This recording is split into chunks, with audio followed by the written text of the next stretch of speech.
Please stay tuned for important disclosure information at the conclusion of this episode. Welcome to the Investing Insights podcast from Morningstar. In this week's podcast, Dave Sekera examines the current market environment by sector. Alec Lucas takes a closer look at the world's largest retail fund family. Ben Johnson explores dividend durability and ETFs. And Megan Pacholok shares a new way to look at funds. Let's get started. Here's Dave Sekera from Morningstar Research Services with Susan Jabinski from Morningstar, Inc. Hi, I'm Susan Jabinski with Morningstar. The stock market continued its upward trend during the summer. How do things look as summer collapses into fall? Joining me today to discuss the current market environment is David Sekera. Dave is Morningstar's Chief U.S. Market Strategist. All right, Dave, let's jump right in and begin by talking a little bit about how the market performed during the summer. What did returns look like? Well, returns were actually really good this summer. So I'd say the old adage, sell in May and go away certainly wasn't correct this year. So just looking at the Morningstar U.S. Equity Index, we went up 8% from the end of April through the end of August. And considering we're up 20% year to date, that's a pretty substantial amount of those percentage of the returns. And now, the technology sector in particular did really well during the summer. I think gains were in excess of 15%. What drove that performance, and how do we think valuations look with tech stocks right now? Well, there's a couple of different things going on in the tech sector which really drove those returns. So first of all, second quarter earnings generally were pretty strong across the entire sector, and we're looking at pretty strong returns again here coming up in the third quarter. Now, tech did have a little bit of a tough time at the beginning of the year when interest rates were going up. However, with interest rates actually coming back down this summer, that took a lot of the pressure off of what we consider to be those long duration stocks, those growth stocks of which technology has a lot of those names in there as well. So with that pressure being off, that certainly helped the sector as well. But as you mentioned, it's really only been the past 2 months that most of the returns this year in the tech sector have really occurred. And I think part of that too is just looking at the Delta variant and the surge in new cases that we've seen over the past 2 months.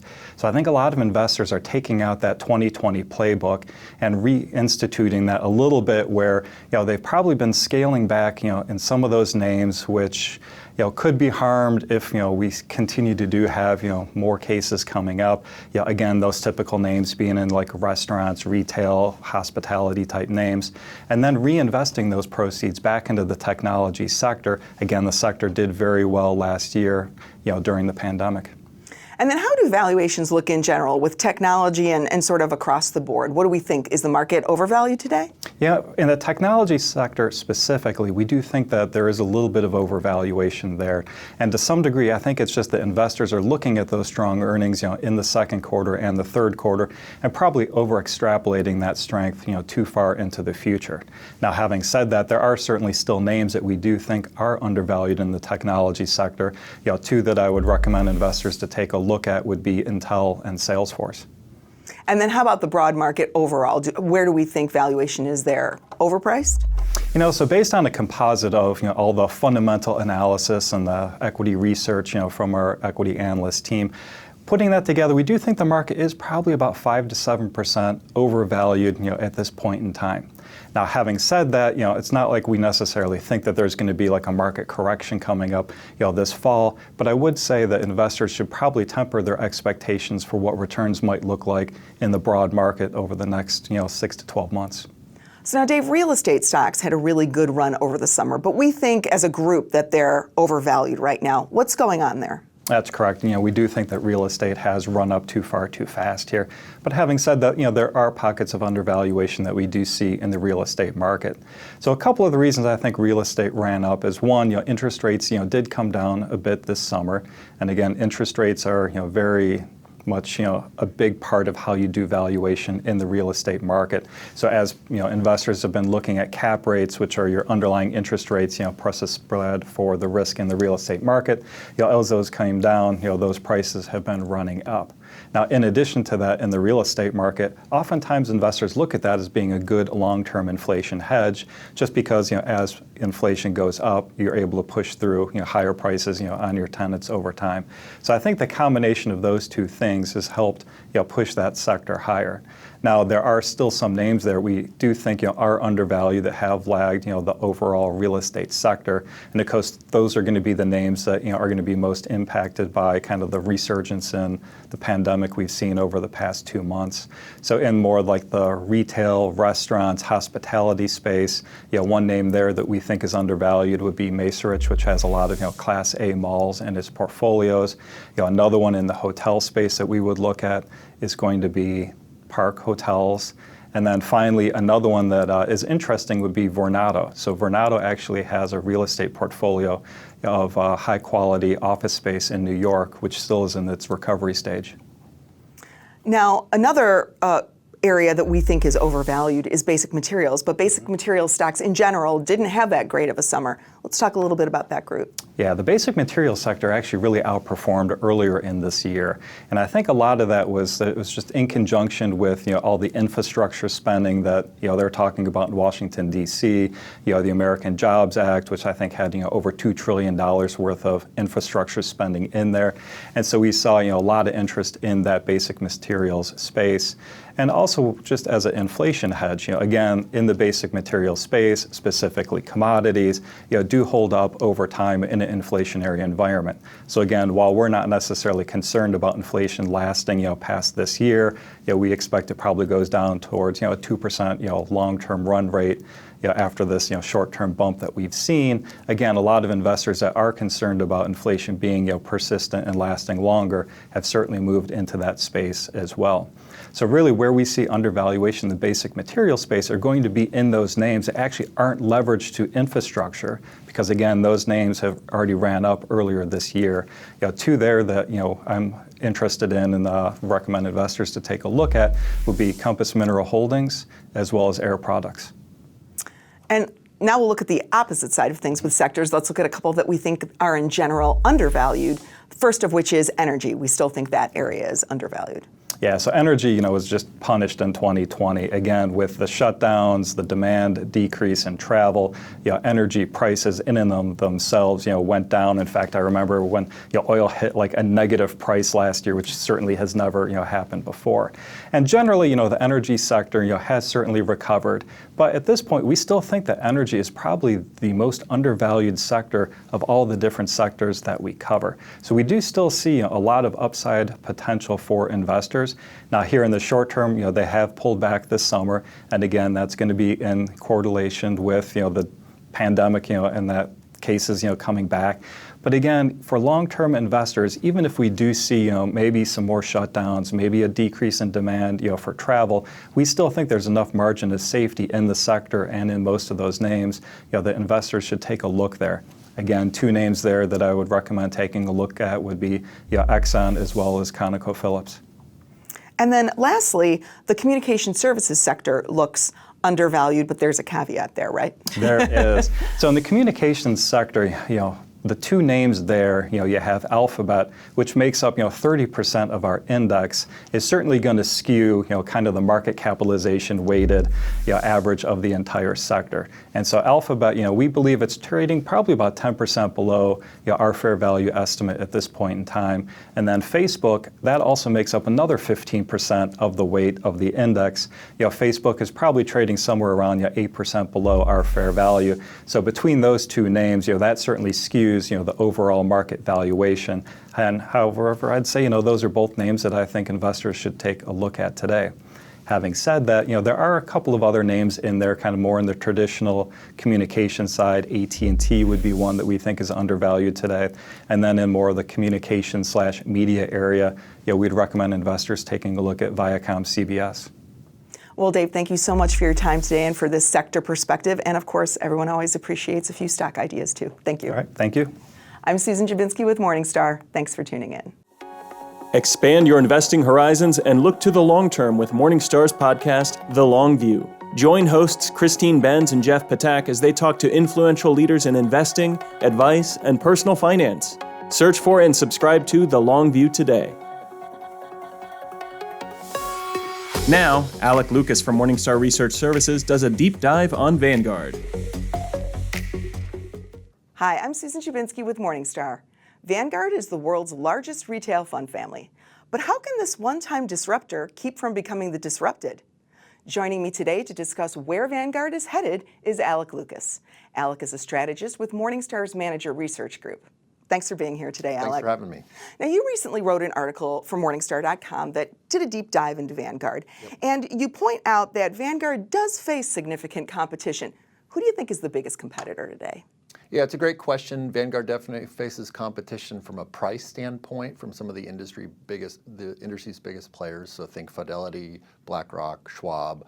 I think rather than picking one, it's probably better to think in terms of each firm has a particular business or line of business that competes with Vanguard in one respect or another. So BlackRock, for example, its iShares ETF business is an alternative to Vanguard's ETFs. Fidelity has very strong actively managed funds, some of them which can compete with Vanguard's.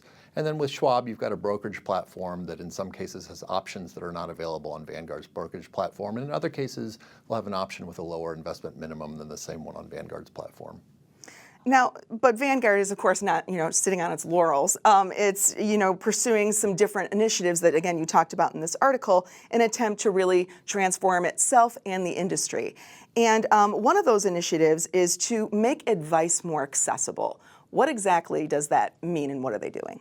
Yeah, it's interesting that Vanguard is emphasizing advice to the extent that they are. Historically, Vanguard started its business by going direct to consumer, if you will, so sort of bypassing advice at the time. Advice has been something that's been a feature of Vanguard's business since the 1990s, but it really took a significant turn in May 2015 with the launch of Vanguard Personal Advisor Services. It's a discretionary asset management business that's available for investors with at least $50,000, and it starts at 30 basis points or 0.30% per year as an asset-based fee. And then in May of 2020, they launched Vanguard Digital Advisor. So instead of, whereas PAS is a hybrid system, it's humans as well as digital advice. Digital Advisor is obviously only digital. And it's for investors with $3,000 minimum, and it uses 4 ETFs and gives them it assesses their goals, risk tolerances, and there's over 300 different glide paths. So both options, and it's 20 basis points, including underlying fund fees. Both options are cheap. Both options offer, your average retail investor an ability to get, best-in-class asset management for a very competitive price.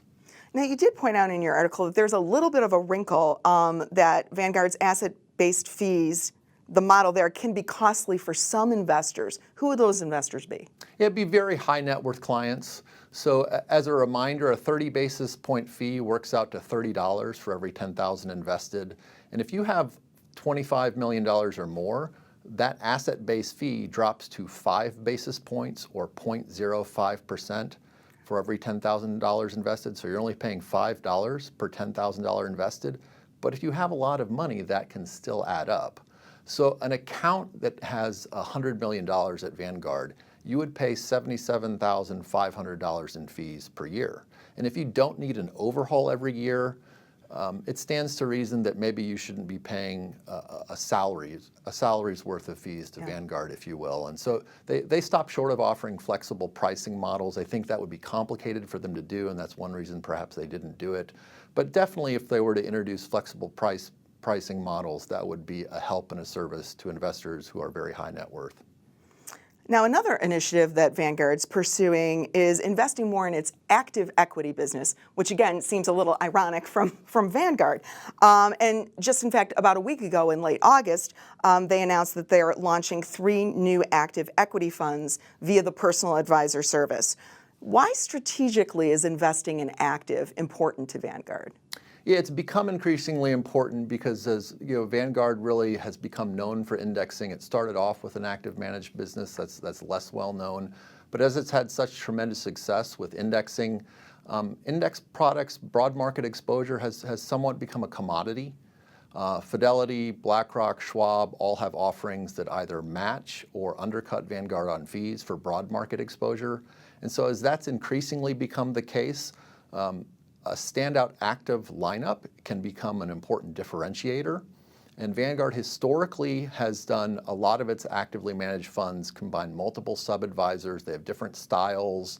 It reduces risk in terms of volatility, and it offers the possibility, and in many cases, the actuality of benchmark beating returns. But over long periods of time, those benchmark beating returns tend to be pretty modest. If you have a high conviction, actively managed strategy, if it does well, and that's the big if, then it can really offer material outperformance that can change an investor's experience of retirement, for example. And so they've launched 3 funds for advisory clients that are very high conviction in their approach. One's a dividend growth approach run by Don Kilbride of Wellington Management. Another is a global value approach run by David Palmer of Wellington Management. And then Lawrence Burns and James Anderson of Bailey Gifford are running an international growth strategy. And what do we think? I mean, in general, we think pretty highly of those sub-advisors, right? Yeah, the Admiral share class so Vanguard Dividend Growth doesn't have an Admiral share class. It's a gold-rated fund and long has been.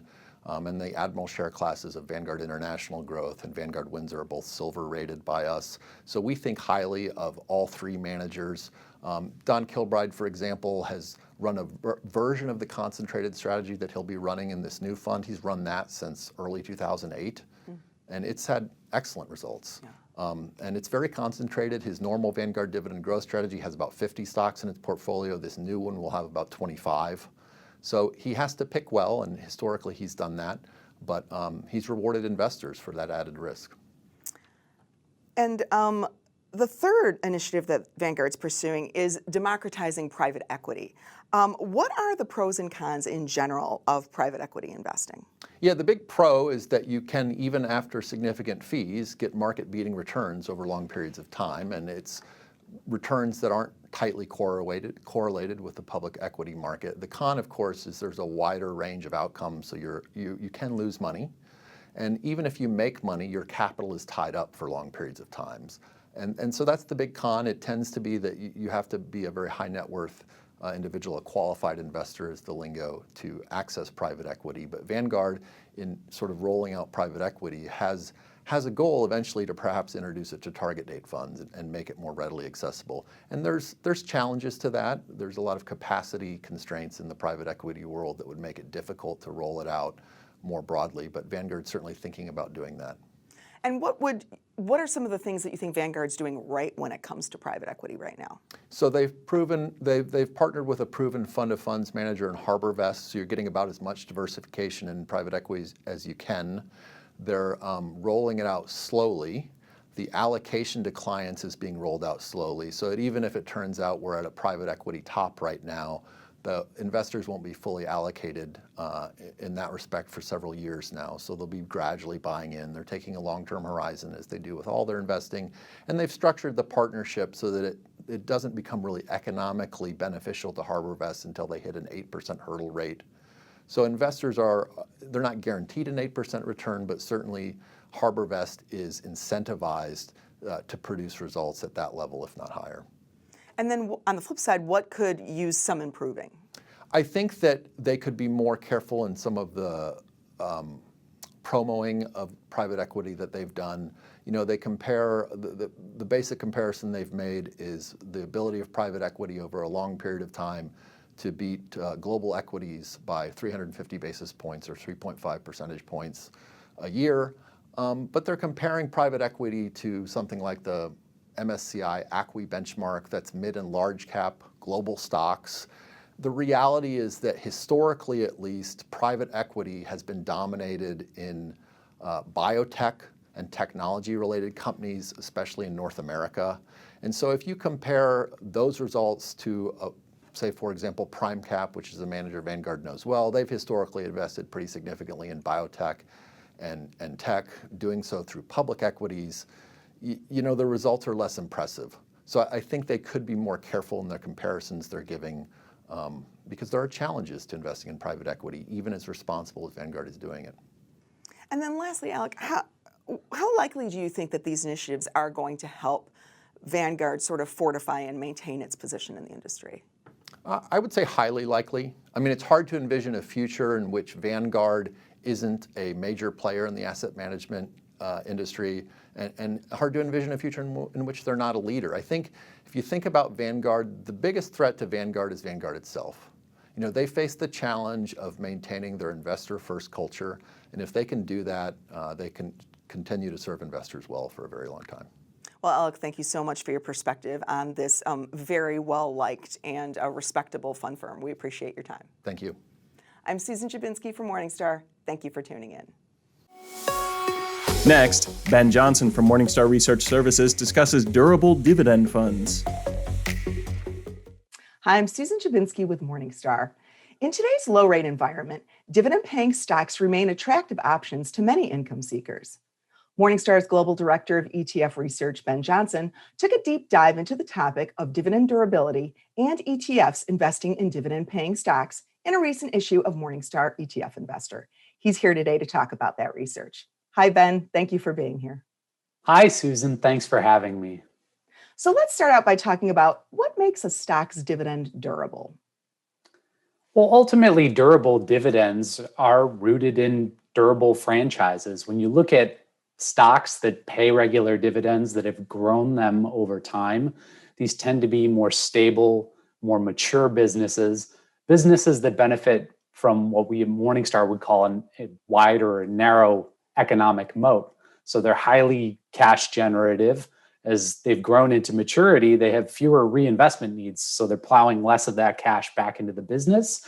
And they're sharing more of that cash with time with their loyal shareholders and ultimately and ideally growing those dividend payments over time. So many of these stocks are household names like McDonald's or Coca-Cola or Procter & Gamble. Now, in the article in ETF Investor, you talk about the old guard of dividend-focused ETFs that include stocks based on their dividend track records. This would be ETFs like Vanguard Dividend Appreciation and Schwab US Dividend Equity. So let's talk specifically a little bit about these two ETFs. How are they similarly constructed and what's different about them?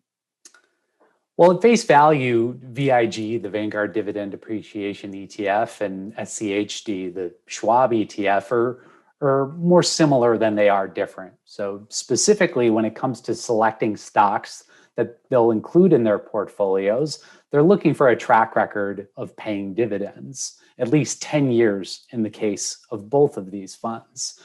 Once they've selected their stocks, both of these funds also weight those stocks on the basis of their market capitalization. So they're letting the market do a lot of the heavy lifting when it comes to position sizing. How much of that stock are they going to own in their portfolios? But really the similarities stop there. So even when it comes to looking at dividend track records, VIG looks specifically for at least 10 years worth of dividend growth, whereas SCHD looks for stocks that have paid dividends, not necessarily grown them, for at least 10 years. What you see in the case of SCHD also is a narrower portfolio. So it limits the number of stocks it holds to 100, whereas VIG historically has tended to hold around 250 stocks. SCHD also tends to tilt a little bit more towards value. It's got a bit of a value bias because one of the selection criteria that it employs, in addition to looking for stocks that have paid dividends for at least 10 years, is their current dividend yields. So that factors into how it selects the 100 stocks that are ultimately going to be represented in their portfolio. So what that results in is, at the margin, SCHD has a little bit more of a value bias. It's got a narrower portfolio than VIG. And along with it comes a little incremental risk relative to what you see in VIG, which casts a wider net, tends to not lean towards value to the degree that SCHD does, and tends to have smaller positions in a larger number of names. Now, you point out in the article, Ben, that these types of funds that are looking at dividend track records have a blind spot. Let's talk a little bit about what that blind spot is and what these types of funds are giving up as a result of that. Well, what these funds give up is the opportunity to participate in the dividend growth among an emerging class of dividend growers. So those stocks that had never paid dividends previously had begun more recently and might have up to 9 years worth of consecutive dividend growth. And what we've seen most recently is that this has characterized a a significant chunk of some of the largest names in the technology sector, for example, and most prominently Apple, which is just within a hair's breadth now of being eligible for inclusion in both of these portfolios. So what investors are missing out on, given that there are these very stringent dividend payment selection criteria in place, is the class of emerging dividend payers, emerging dividend growers. So Ben, you say that there are some a newer breed of dividend-focused ETF that sort of takes advantage of this blind spot of these other funds. Let's talk a little bit about some of these newer ETFs and what we think of them. Yeah, so there's a pair that I've looked at recently, the first of which is the ProShares S&P Technology Dividend Aristocrats ETF. The ticker for that one is TDV.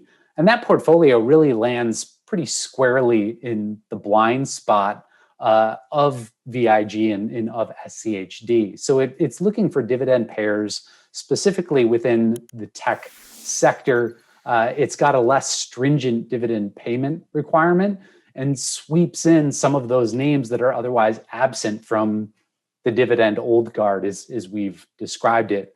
Now, the drawback to that is that because of that less stringent dividend requirement, those dividends might not necessarily be as durable. The other issue is that it's a pretty narrow field. So by virtue of being a narrow field and a narrow portfolio, that leaves the underlying index having to equally weight the stocks in the portfolio. So it's actually been relatively underweight some of the largest, some of the strongest dividend payers and dividend growers within that sector, most notably Apple. And as a result, it's actually underperformed the tech sector at large since its inception.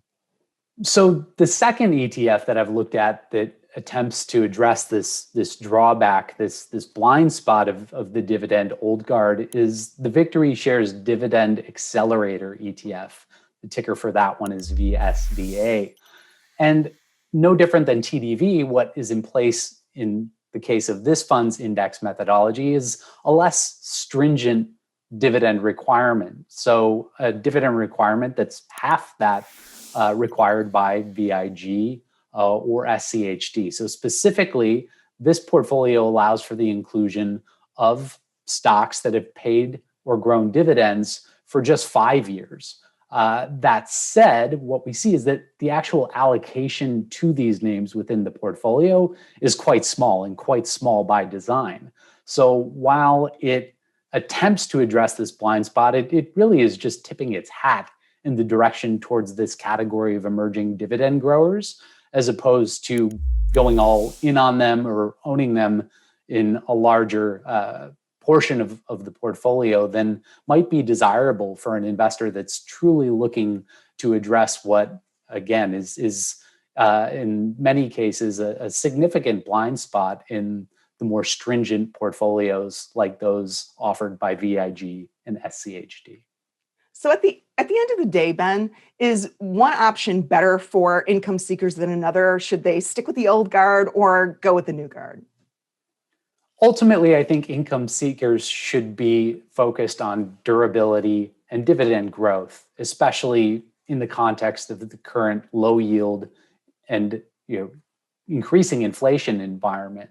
So the old guard has a lot to offer despite some of its shortcomings. And many of those names that I've mentioned, many of the emerging dividend growers that have come to the scene over the course of the past decade are just a few years away from being added to these portfolios. Many of them have dividends that have a lot of momentum and are likely to continue to grow for the decades to come. So many of these blind spots are probably no longer going to be blind spots if we're going to sit down and have this same conversation 2 or 3 years from now. Well, Ben, thank you so much for your time today and for walking us through some of the nuances of these dividend stock ETFs. We appreciate it. Thanks for having me. I'm Susan Jabinski for Morningstar. Thanks for tuning in. And lastly this week, Megan Pacholok from Morningstar Research Services explains Morningstar's slugging percentage. Hi, I'm Susan Jabinski with Morningstar. As we enter the home stretch for the 2021 baseball season, Morningstar has developed a slugging percentage for U.S. stock funds. Joining me today to discuss some of the funds that hit for power is Megan Pacholok. Megan is a fellow fan of the Chicago White Sox and an analyst with Morningstar's Global Multi-Asset Funds Research team. Hi, Megan. Thanks for being here today. Thanks for having me, Susan. So let's start out by talking a little bit about what's the value of understanding what a fund's slugging percentage is. Right. Well, a fund's slugging percentage is another performance metric that any investor can add to their scorecard when evaluating a fund. If you think about it in baseball terms, slugging percentage helps differentiate two players that may have a similar batting average, let's say 300, but one of them will consistently hit a single, whereas another will hit maybe consistently a double or even a home run. That could have a different impact on the game in key situations. The same goes for comparing two funds against their benchmark. Let's say you have two funds, and over a certain time horizon, they both outperform the benchmark over the same number of months. It's also important for an investor to know how much they outperformed by, because one fund can outperform by a small margin while the other one is consistently crushing the benchmark. So that can play a role in how an investor is thinking about adding that fund into their portfolio and setting expectations. So then how did you go about creating this slugging percentage? What goes into it? So the slugging percentage, we calculated it for active U.S. equity funds over the past 10 years through June 30th. In order to do that, we looked at monthly returns for a fund, and when it had a positive axis return compared to the most relevant benchmark of its category, we stacked it up against other funds within that category that also had a positive axis return for that particular month. For each month, we then assigned a fund a score. So for funds that were in the top 10% of outperformers, they scored a 4 because we considered them to hit it out of the park. The next 20% scored a 3, the next 30% a 2, and finally the bottom 40% of outperformers scored a 1. We then summed the total number of points for a fund and divided it by the number of months that we evaluated. And that was how we came about the slugging percentage. And then from a Morningstar category perspective, which categories had the highest slugging percentages, and then maybe which ones didn't have such great slugging percentages? Right, so out of the 9 categories that make up the equity style box, the small cap growth category actually had the highest median slugging percentage. And we didn't find that too surprising because according to Morningstar's active passive barometer, it found that active funds within that category had better chances of outperforming their passive peers. On the other side, the U.S. large cap blend, large growth, as well as mid-blend categories all had similar median slugging percentages. However, they were at the bottom end of the spectrum. If you look at the large blend category as an example, they had one of the lowest slugging percentages, but they also had one of the lowest median average batting average. And that just meant that funds within that category in general had a hard time beating their benchmark, the Russell 1000 index. That index has been historically known to be hard to beat, and some might call it the Cy Young of benchmarks. So let's talk a little bit now about some of the highest rated funds that Morningstar gives high fund analyst ratings to that also really have solid slugging percentages. The first being gold rated Vanguard Prime Cap. Now that fund was the top slugger in the large blend category, right? Right, so that category, as we mentioned earlier, didn't produce the highest sluggers, but Vanguard Prime Cap differentiated itself and actually produced an impressive 1.47 slugging percentage. That fund is run by a stable and talented team at sub-advisor Prime Cap Capital Management, and they really implement a long-term, high-conviction contrarian approach to investing. Another top slugger and highly rated, silver rated Morgan Stanley Institutional Advantage had the greatest slugging percentage among funds in the large growth category. That's right, and that fund impressively also had the widest margin between its slugging percentage as well as the median for its category. It's run by veteran manager Dennis Lynch, and he really looks for names that are dominant within the market or have a high, strong network effect. And they were actually one of the first to include private placements within their fund and have recently said that they would consider popular cryptocurrency Bitcoin. And then lastly, in the category with the biggest sluggers of all, bronze-rated Virtus KAR small cap growth is the biggest of the biggest when it comes to slugging, right? That's right, Susan. So that fund in a category of big sluggers produced an impressive slugging percentage. And also over that same time horizon had an excess return over its benchmark of 6.8%. It's run by co-managers that have a best idea portfolio, and most of the assets actually reside in the top 10 stocks. And one thing that's interesting is that some of the funds with the highest slugging percentage don't actually earn very high Morningstar fund analyst ratings. Why is that? That's because slugging percentage is a historical performance metric that doesn't take into account the magnitude of losses when a fund doesn't outperform. Meanwhile, a Morningstar analyst rating is a forward-looking assessment that really looks at a wider range of factors, including the fund's management team, their process, as well as the fund's expenses. Well, Megan, thank you so much for your time today. We really appreciate talking about this fresh approach to looking at funds. I'm Susan Jabinski with Morningstar. Thank you for tuning in, and go White Sox. That does it for this week's Investing Insights podcast from Morningstar. We hope you have enjoyed our program, and we welcome your feedback. Please send your comments and questions to podcast@morningstar.com. From everyone here at Morningstar, thanks for listening. This recording is for informational purposes only and should not be considered investment advice. Opinions expressed are as of the date of recording. Such opinions are subject to change. The views and opinions of guests on this program are not necessarily those of Morningstar Inc. and its affiliates. Morningstar and its affiliates are not affiliated with this guest or his or her business affiliates unless otherwise stated. Morningstar does not guarantee the accuracy or the completeness of the data presented herein. The podcast is for informational purposes only and should not be considered tax advice. Please consult a tax and/or financial professional for advice specific to your individual circumstances. Morningstar Research Services, LLC is a subsidiary of Morningstar Inc. and is registered with and governed by the U.S. Securities and Exchange Commission. Morningstar Research Services shall not be responsible for any trading decisions, damages, or other losses resulting from or related to the information, data analysis, or opinions or their use. Past performance is not a guarantee of future results. All investments are subject to investment risk, including possible loss of principal. Individuals should seriously consider if an investment is suitable for them by referencing their own financial position, investment objectives, and risk profile before making any investment decision.